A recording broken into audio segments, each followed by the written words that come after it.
Welcome back to the interviews I've been doing on YouTube. And today we have Dan Overkill from New York that's here.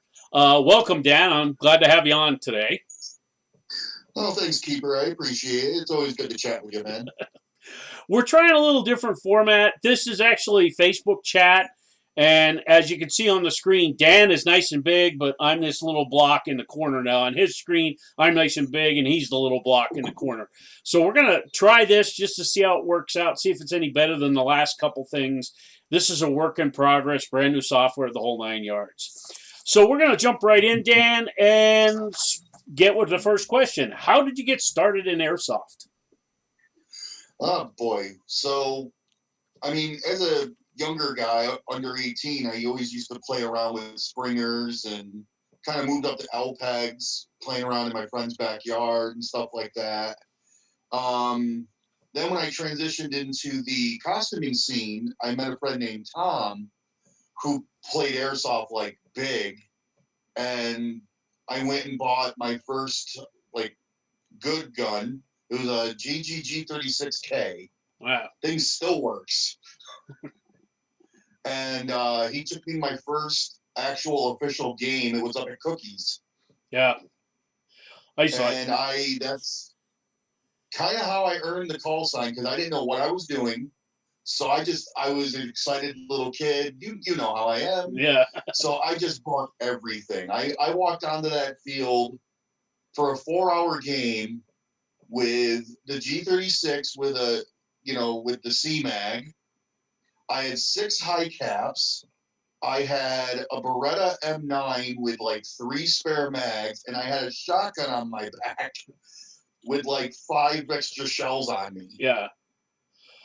Definitely overkill. And yeah, and Tom just looked at me and he goes, "Don't you think that's a little overkill?" And I kind of looked at him and I go, "I don't like the sound of that." And went from there. Now, do you have a team, an actual team right now? I'm just sort of expanding a little bit on this. Yep.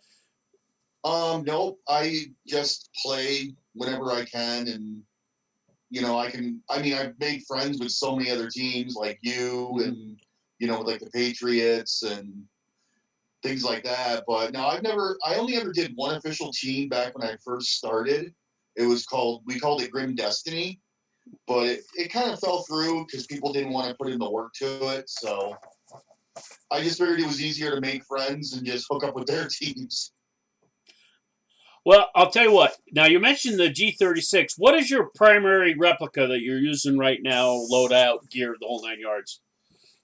So right now I am actually using, I kind of scaled back quite a bit, but I'm primarily using an M4 right now. It's actually just a cyber gun, but it's the ones they just came out with that have the micro triggers in them. Okay. And they are beautiful. They are so snappy. And I used an 11-1 Titan power in it, and I threw a Crytek rotary hop up in it with a Type 4. Thing sings like a dream. And I have 2 of those, one of which has an underbarrel grenade launcher on it. So it depends on where I'm playing. If I'm running just the M4, I'll usually just use a simple, not even really a chest rig. I'll go with like a belt and suspenders, like the old Vietnam style. Okay. But if I use the grenade launcher, I usually run a plate carrier. Yeah. I've been going lighter and lighter, rigs all the time anyway too. So I understand that. I think I saw your M4 when I was up there at your house the one time, or is that a different one that you have? Nope, that was the same M4. Same one. Last time we were down at your house, I used it for a game or 2. Excellent. So. And the only other gun I have that I've been using, which people find hilarious, is I have a Dan Wesson revolver as my sidearm. Oh well. Because I love the look you get when you get somebody with it, because it's like, you got me with that thing? I'll tell you what, they are a lot of fun. Revolvers are a lot of fun to shoot. I still have 2 myself. Well, especially the newer ones they just came out with, because the one I have, It's still CO2 cartridges in the grip, but it's actually got an adjustable hop-up on it. And it's got a little ring clip on it that holds all of the bullet shells. So you can just drop that in, and it fits right in the cylinder. Instead of shells. That's nice. Now, like, how's the FPS on that? Usually the Dan Wessons were really hot. This model, they actually carry two on e-bike.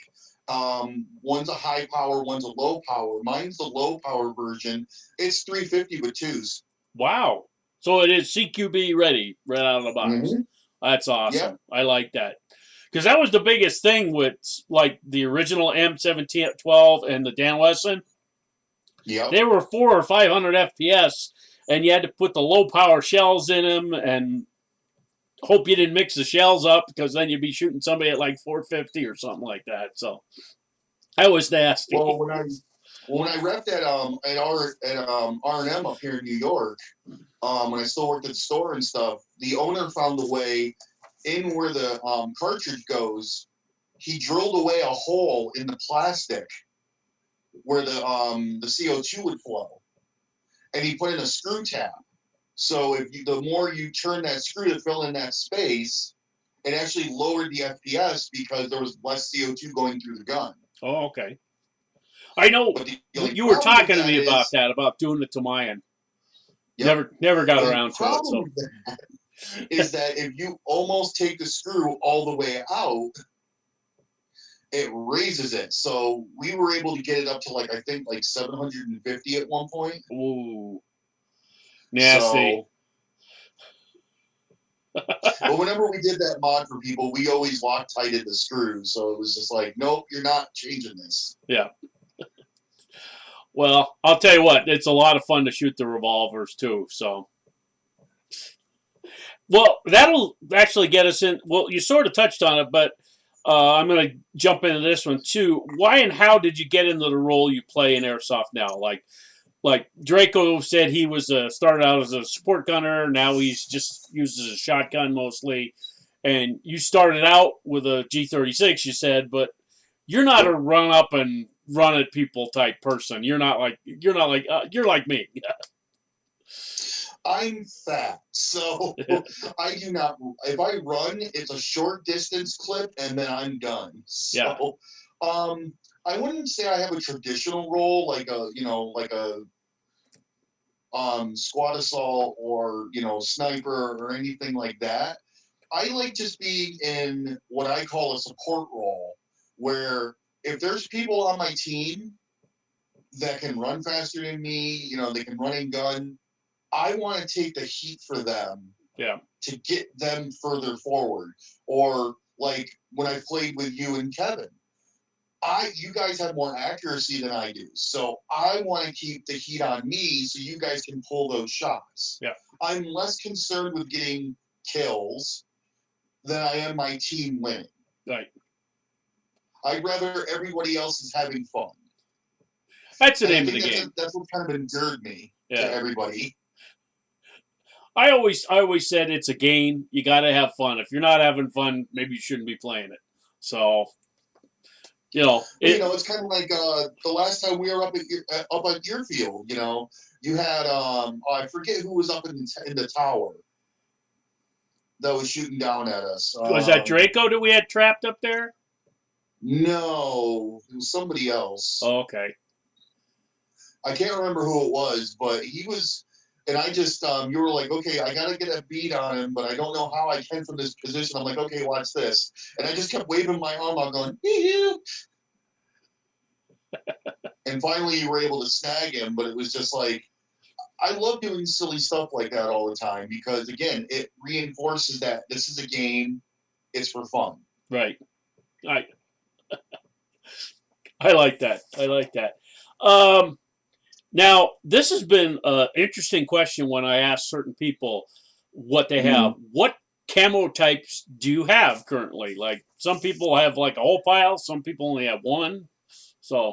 I have, let's see, I have a tan. I have an OD green. I have a black. I have digital woodland. I have digital urban. So I got a whole gambit. So depends on what the site is. You got any kind of camo that you want to wear. Yeah, it also depends on comfort because some of them are just your straight BDU style, Mm-hmm. which is decently comfortable. But 9 times out of 10, I gravitate towards my woodland. They're actually the bottoms are actually Valken paintball pants. Yeah, So they have all that padding in them, and then they have mesh in the back of the knees, so it actually breathes. I like that. But they're not super baggy like the normal paintball pants are. So they work a lot better for me. Well, I know Rebel. He bought some paintball stuff, and like I'm very impressed by it. I was looking for certain camos and stuff like that. Now you can always find woodland and stuff like that, but there's no such thing as a digital subdued that you're going to find in a paintball. Well, maybe you would. I don't know. But I looked around, and some of the stuff looks really nice too. And I love that Yeah. vented under the arms and vented on the knee.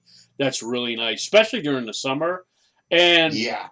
you know, I got old skin, so like when I get shot, I don't really get bruised up unless I'm like point blank getting nailed by somebody. But having some padding wouldn't hurt, you know, because I usually end up with No. like some red marks on me all over the place when I get shot, you know. So, Yeah, I know exactly what you mean.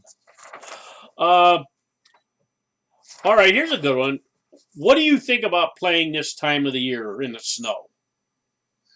In the cold, I In the should say. snow, I have done it before. And as long as the temperature is good enough to where the batteries will actually work, Yep. you know, obviously, with even it being like in the 40s, CO2 and green gas had struggle. Yeah. But as long as the batteries are working, I mean, you can build up a pretty good body heat moving around. You know, most places you can do a bonfire or something Mm-hmm. in a fire pit. But the temperature we've been having lately, oh no. I can't. I'm not all about that -10 life. No, thank you. I don't think no matter what you wear, you can stay warm on a day like today. It was 2 degrees this morning, and like the other day, I took a picture. It's -11.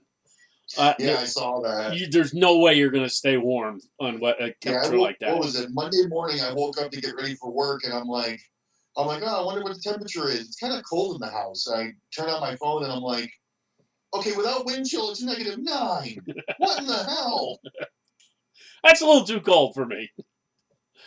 And you know what's funny? I see these guys the other day. We had a little bit of snow last Saturday, and it was cold. It was in the teens.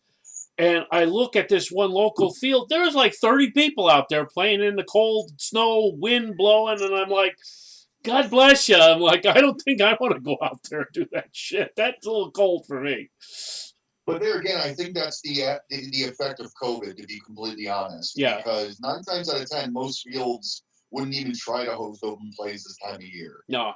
But with COVID and everything, they've got to try to make money in somewhere, and you know, people got that itch to play. They're gonna suffer, but they're gonna vote. They're gonna go out and do it. Yeah.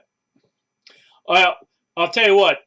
I have a rule of thumb about the weather that I don't go outside and do anything unless it's 2/3 my age. So it's got to be at least 41. It's got to be at least 41 degrees, 42 degrees before I'll go out and do anything outside. Now, I'll go out and do other stuff like go for, get in the car and go somewhere. But if I'm going to be outside doing stuff, I'd really like it to be like 40 degrees or better so I don't freeze my ass off. Well, that's what I mean. You get out there with 40, 50 degrees with the sun shining on you. You're moving around. You don't feel it until you finally just stop moving. Mm-hmm. And as long as you just keep moving, you're fine. But anything lower than that, yeah, no, forget that noise. I'll sit in my car.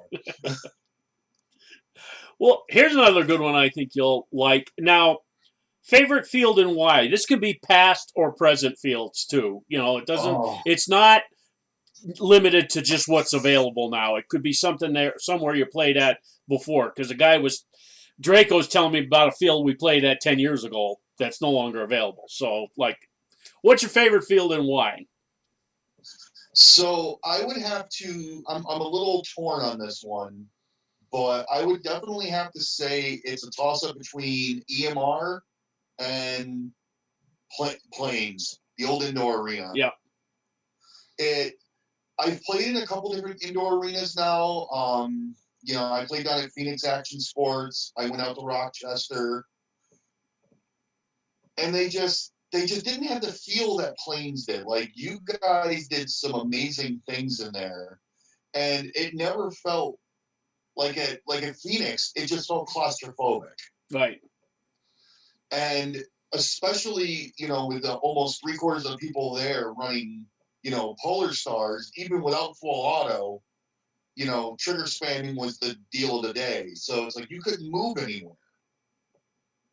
But like at Plains, you guys really hammered on the rules, not just to keep people safe, but to keep it fun. Right.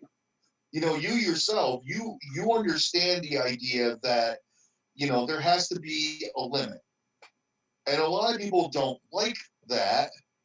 But I always hear oh, well, it's airsoft. You have to expect to get shot. And yeah, I do, but to a certain degree. Yeah. I'm playing in an indoor arena. Of course, I'm going to get overshot. That's a standard. Mm-hmm. But there's a limit. And then EMR, I mean, just the wide range of fields they have, and Timmy, and the fact that Timmy is always willing to listen to us. Yeah.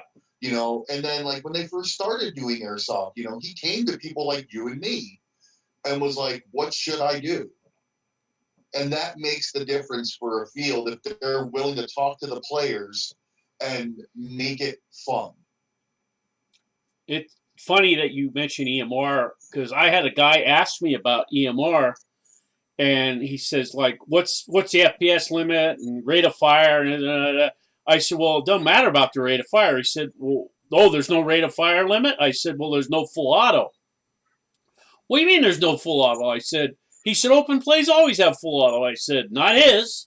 I said, semi only. And he's like, oh, fuck, why do I want to go there? And I'm like, we don't want you there if that's the attitude you want. So exactly. Exactly my point. That's it. Now, you mentioned before going to CNC. Okay. Yeah. I miss that field too myself. But EMR was amazing. EMR does have like the corner on stuff right now, in my opinion, because one, it's not far. I don't know how far is it from you, Dan, to get there. Like 45 minutes, if that. Hour 15 for me, which is still good. Yeah. He has multiple fields. He has, some pretty good game types that, and the refs are trying their best. He's got some new people there. But I like the idea that not only does he have open plays, but he's now pushing some events that he's having there too. And some are pretty decent. I'm like, not that I'd be able to handle some of them all day, because like I washed out a downfall because I just didn't have it in me. So I'm like, I'm trying to fix that so I don't wash out again. I'd like to go and at least stay the day for it, So, right.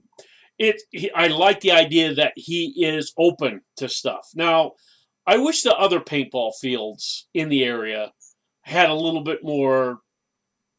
What's the word I'm looking for? A little bit more consideration of the player base that they have. And what's going on? There's one up in the Poconos that has a real, like, for the paintball fields they've got great area, but for what they have for the airsoft people, it's this little spot, and I'm like, they're in paintball mindset that like 75 feet apart you shoot. No. My pistol shoots farther than that. I said, right. I'm trying to get. I was trying to get them to open up the fields in the back to allow space and stuff. But he's sort of very expensive. $35 for the day, 10 to 6. Now, that's 8 hours, but usually you don't get anybody till like after lunch. So if you get there at 10 o'clock, you're sitting around for like 2 hours waiting for somebody to show up. And $35 for that, that's a little steep. So yeah, that's a little steep, especially if you're not getting anything with that. Yeah. I mean, closest to me is R&M out in Owego, and then you have EMR obviously out in PA, and they're both like $20. How far is Zulu from you? About 3 hours, 3.5, give or take. Really? That far away? Wow. I didn't think it was that far for you. Now, Yep. there's supposedly a couple other paintball places like up there in New York. I can't think of the names right now. There's a couple more, and they are very, very stickler to sticking to paintball. Don't have no interest in airsoft, huh? Nope. And I kind of get it from a business standpoint. It's what they've been doing for years. If it ain't broke, don't fix it kind of mentality. And they have a lot of teams that go there that play in the big tournament circuits for paintball. Yeah. So, I mean, if they're making enough money, why do anything else, you know? Now, you never got a chance to get down to OXL in Linglestown, did you? No, I didn't. Well, I was actually gone there 4 times, twice with the old owners and twice with the new owners. Now, the twice we went down with the old owners, they had a guy that was really good. He did objective-based games. Me and Rebel had a blast. And we actually, the second time we went down, we brought another guy from the team down. We had a blast. Now, the 2 times that we went to with the new owners, the first time we went there, I quit like 2 hours into the day. That was it. I was done. They had, like some issues and stuff like that. And I thought, well, I'll let it go. But after like 2 hours of getting overshot and people like not calling hits and things like that, I said, I had enough. I walked away. I know the 2 other guys that were with us. I said, God, keep playing. I just don't want to do it. They got pissed off. About a half hour later, we all left. So I'm like, that was the first time with the new owners. I expressed my concern. And the second time it got a little better. But I never got back there, and now they're closing supposedly the 1st of March. That's it. They were going to close the end of January. They got a little bit of an extension. Now they're going to close like in March, I heard. But that's a shame because just not enough money. The lease on the land, it run out or whatever they had on it, and I guess the people are not going to renew it. They want to sell it for housing. They want to put houses up. So I'm like, there's a paintball field we're going to lose. But now that's about an hour, 45 minutes south of me. So it's okay. Now, there's other fields around, and I know they're south of you. Poco Loco, Ambush, stuff like that. They're way south of you, right? Yeah. Now, this one guy is talking about a field out in Altoona. I'm trying to find out more information, but it's supposedly a paintball field that's now doing airsoft. Don't know nothing about it, but that's 2.5 hours for me anyway, so I'm like, I'll go there anyway just to see what's going on. I have a bit of a stiff neck for some reason. I don't know why. Oh, you're fine. Anyway, I think we beat that topic to death, which gets me into, which sort of a segue into this next one. What is the max distance you will travel to attend an airsoft event or open play? Either or. So the furthest I have traveled is about 4 hours, give or take. Mm-hmm. And that's about my max limit. And even now, it's very tight, just due to job, kids, life. Yeah. Trying to make sure. Okay, I'm gonna drive 3 hours to get to this place, play for like 6 hours, and then trudge my fat butt back in the car and drive 3 hours home, pinning my eyelids open. And well, how long does it take you to get down to my place from you? it was about 2 hours last time we did it. Okay. But there again, the difference is like we made a whole weekend out of it. So we got the hotel. Yeah. And we were able to leave nice, fresh, and rested. That's what I would like to do most of the time. I mean, if we've got a whole squad of people in a car and people can switch up driving, that's fine.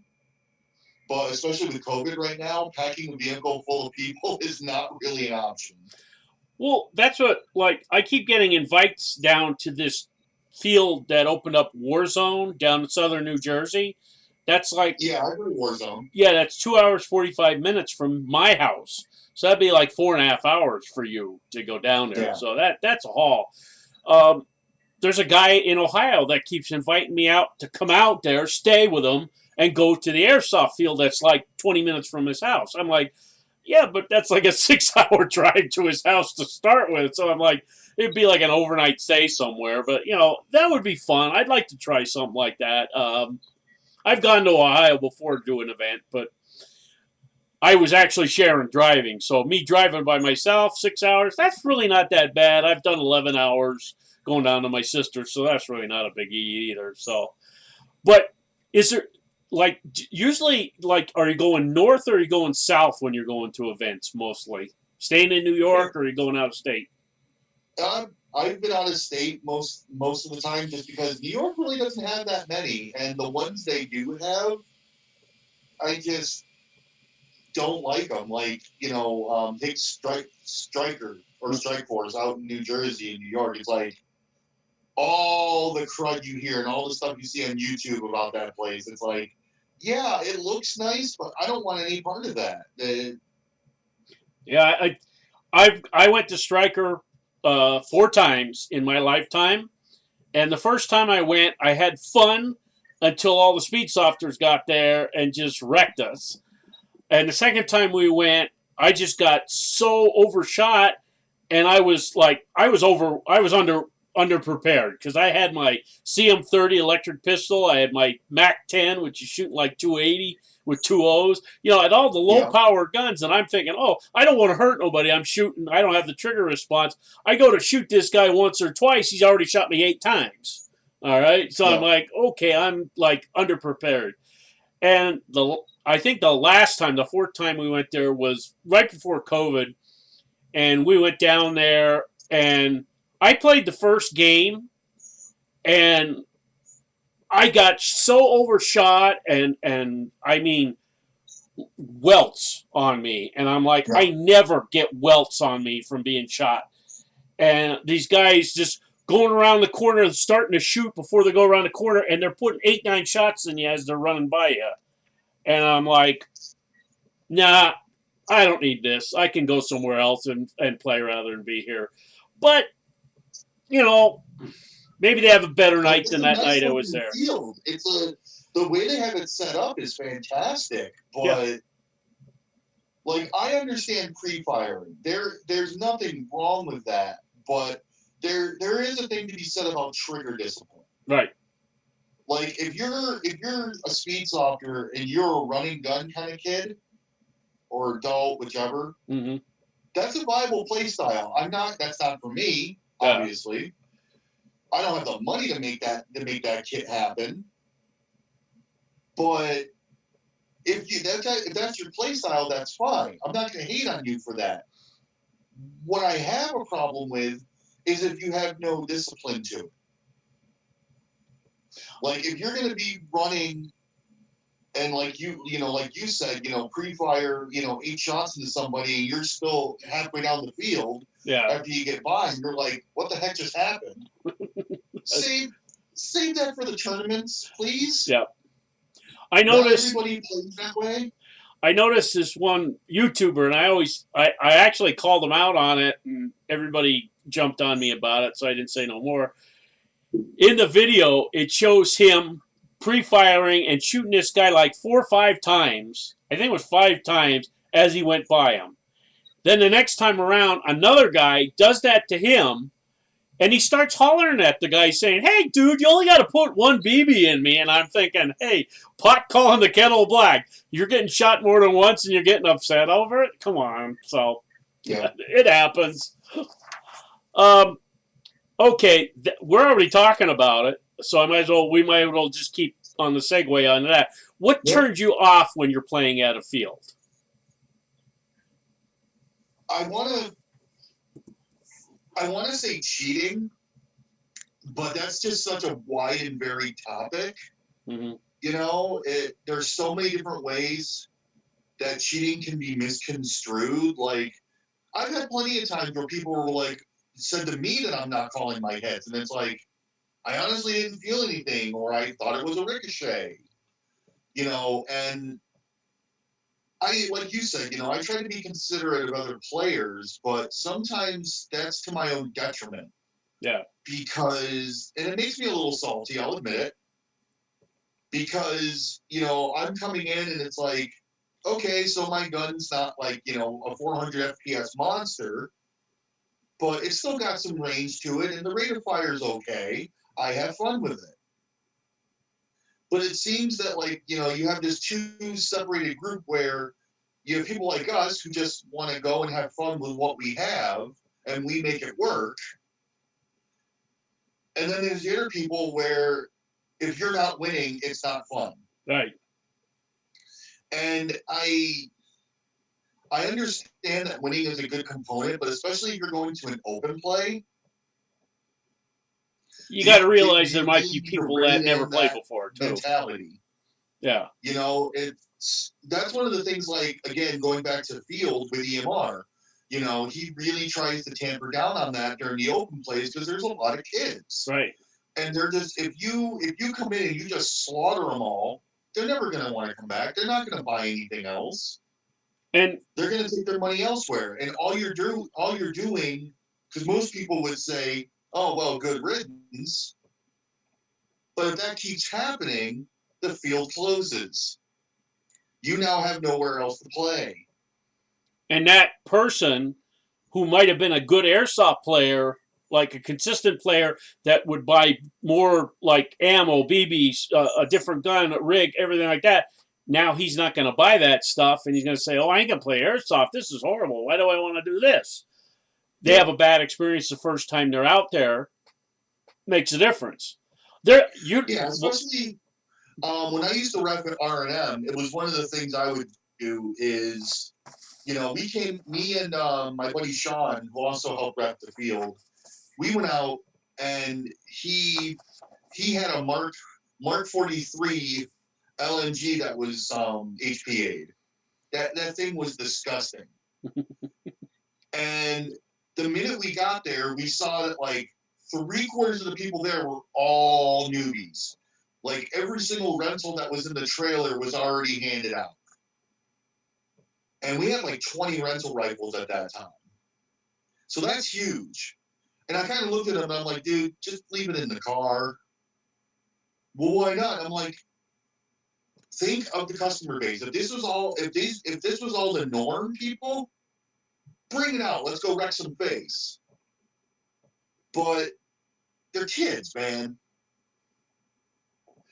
And he kind of, it was just getting people to flip that mindset a little bit. And I know there's probably going to be people who are going to be like, well, why do I have to curtail how I think? And it's like, hey, if I wanted to think that way and bring out the biggest, baddest weapons I could, I would. Mm-hmm. But that's not who I am. I try to think of other people.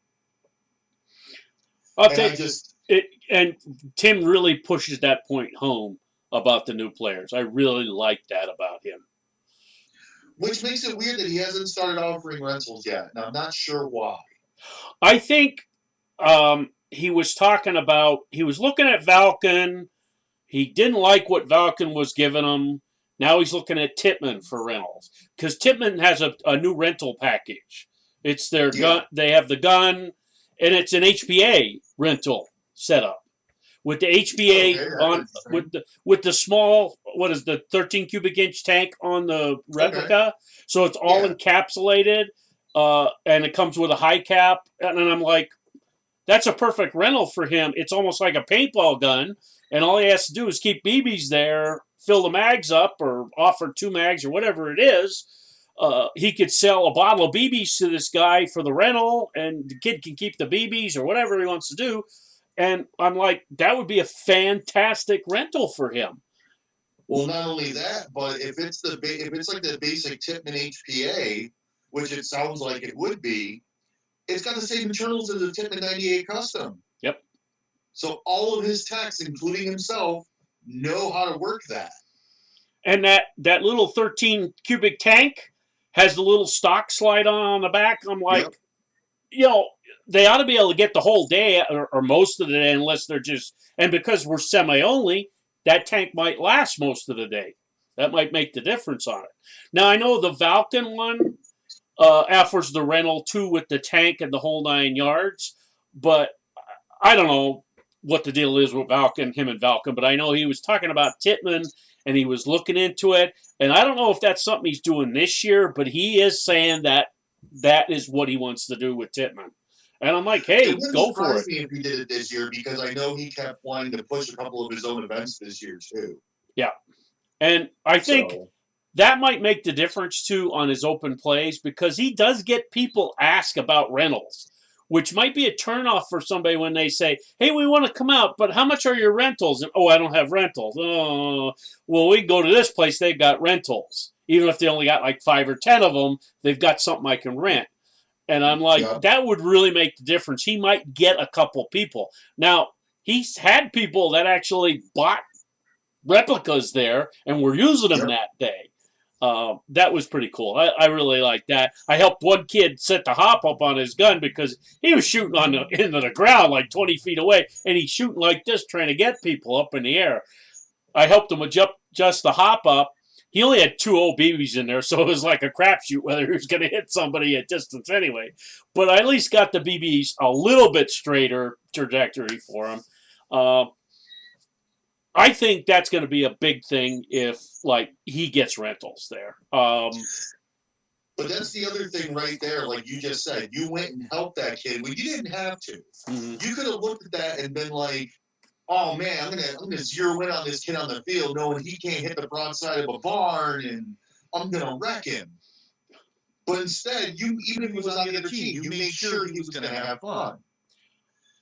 Now Tim always tells this story, and when he goes there, he says to people, he said, "This is semi-only. No one can shoot full auto except this guy," and he points at me, and I'm like, What? He said, you're the only one that can shoot full auto because I don't abuse it. Now, when he was using full auto, I always remember we're in the pines. You know where the pines are on the other side of the rat's net. It's a field with just pine trees, all like cleared out. And this one barricade, I'm sitting there with a 30 caliber, and this young kid come alongside of me with an AK. And it had to be like an LPEG AK, because he's shooting and it's one of these. It sounds like it's really suffering trying to get a BB out, and they're not going anywhere. I try and adjust it. It's got one twos in the gun, so you're like whatever. And I said to him, I said here, and I gave him the gun. I put down the bipod. I said here, don't let anybody get by you. And he's like holding the gun. He's afraid to shoot it. And he like pulls the trigger and stops. I said, no, you got to hold the trigger. Keep them from coming up through here. And I have his gun and I'm just holding it. I'm not shooting it. And this kid is on my 30 caliber. And he is smiling ear to ear through that mesh mask. I can see it. And he's holding, and he's got both hands on that trigger. It's not that heavy, but he's got both hands on that trigger and just blazing away. I don't think he was hitting a single thing, but I mean, he's just blazing away. And I'm like, that kid's parents come up to me after a while, and he said he had such a good time here. Yeah. And I'm like, well, you really need to get him a better gun. I told him, but I said, it's like anytime. And I've actually helped other people. You helped a guy with a gun that day we were there. I remember you took it over to the car and you were working on it for him. It was a Scorpion Evo, as a matter of fact. It was for a kid. Yeah. And after I helped him and he got back on the field, I had sat out because my knee hurt. Mm-hmm. But his mom came over and was like talking to me the entire time. And she was thanking me. She's like, you don't have to do this. You just took a kid under your wing. And I'm like, well, I'm a parent too. Mm-hmm. Why? I would want, if I had my kid out here, I would want someone to treat my kids the same way I'm treating yours. Mm-hmm. And she even hugged me before they left. And those are the memories you're always going to remember.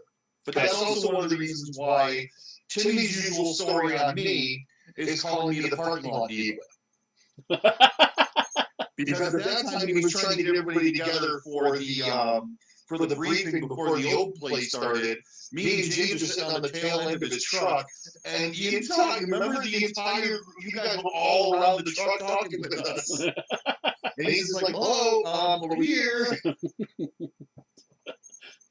That good attitude, because I haven't played it all in the last year. Look, if I go to Emor right now, there's going to be people that are like, like with you, it's like, Dan.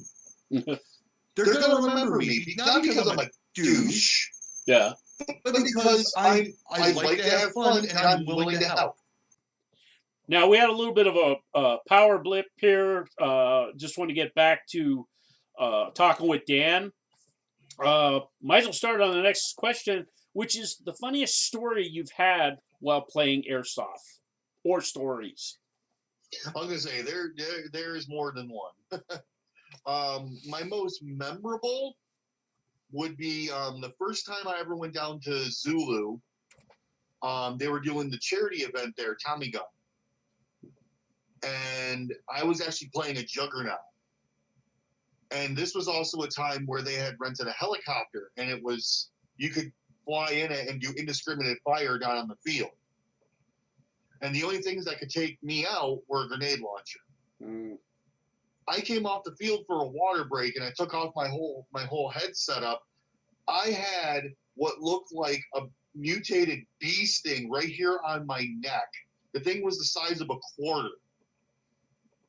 And it was from a BB that had come down, and the wind wash from the rotor blades had pushed that BB down with such force that it left that huge welt on me, and I never even felt it.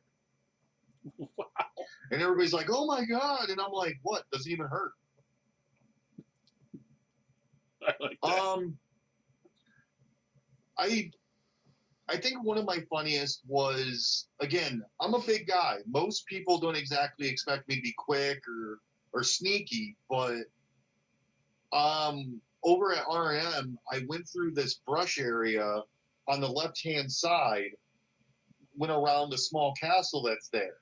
There was these 3 kids, and they're all hunkered down around this bush trying to get inside the castle.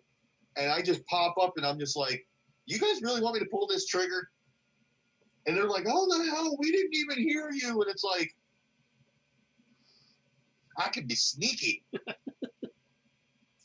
I mean, other than that, I've never had a truly 100% bad time going out. Mm. I've had bad things happen, yes, but as long as I'm with my friends, it's always a good time. As long as I'm with around people that are just trying to have fun, it's never a bad time. Yeah. And that's the biggest thing about this hobby is you got to do it with people.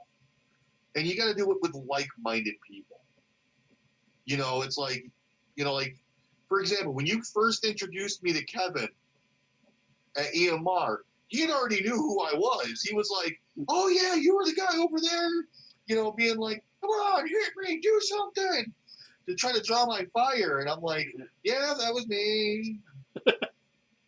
And now he's like, a really close friend. Yeah. So it's like, I will not trade those moments for anything.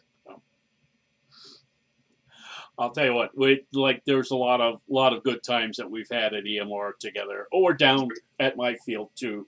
Oh yeah, your field has always been fantastic because again, it's that like-minded people point. Have we ever played together at CNC? I'm trying. No, I only got to play there twice. Once for the event, which was like 12 years ago, Mm-hmm.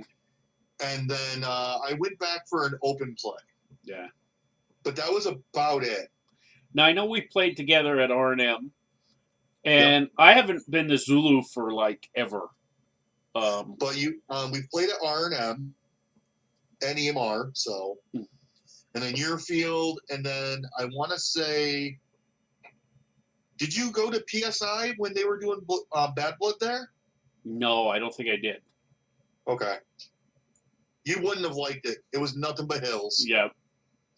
Well, I always say the same thing about Zulu 24. It's like Uh-huh. you go up the hill, and it's like you're going up the hill to go down the hill too. And I'm like, it's always uphill, no matter which way you're going. Yeah, when I was there for an open play like this was a couple years ago, it was like, yep, if we're not playing in the town in the center, I'm gonna sit out. Well, I remember we went for an open play all day, and we got there really early with Chip and Draco and a whole bunch of the Patriots. And we set up 2 tents and tables and the whole 9 yards. And at noon, I was done. We were only there like Yep. 3.5 hours. And at noon, I come back and I said, my knee is like destroyed. I can't even walk anymore. And I know Draco came back at like 2 o'clock. He said, "That's it. I'm done too. I'm just so tired." And like Chip and a couple of the other guys, they were like diehards right to the end of the day, So Yeah, but I'm willing to bet you they were hurting. oh God, yeah. And then they had to go to. There was on a Sunday, and then they had to go to work on the next day. Us retired people don't have that problem, Hey, this leads into a good question that I got a lot of different answers from different people. Okay. How long do you think you'll still be playing airsoft? Man, that's a loaded question, but honestly, as long as I can still keep moving. I mean, I'm not. I mean, you and like the Patriots and you guys all play a lot more than I do. Mm-hmm. So I maybe play 2 or 3 times a year if I can. So I mean, as long as my body holds out, I'll probably still do it. Well, you're always welcome down here whenever you want to come down. So if you want to organize something or come out to one of our trainings or anytime we have like an open gang, come out there. But I'll tell you what, this has been pretty fun, Dan. We're Heck going to mess around with this a little bit and see how it is because we had a little blurb with the video with the little power blip here, but I think it's straightened out. Really appreciate you coming on like this, Dan, and I hope you have a good day. I hope you're warmer than it is down here. Probably not. No, not by much. All right, Dan. It's nice talking to you, and everybody else out there, I hope you all have a good day. Have a good one, guys.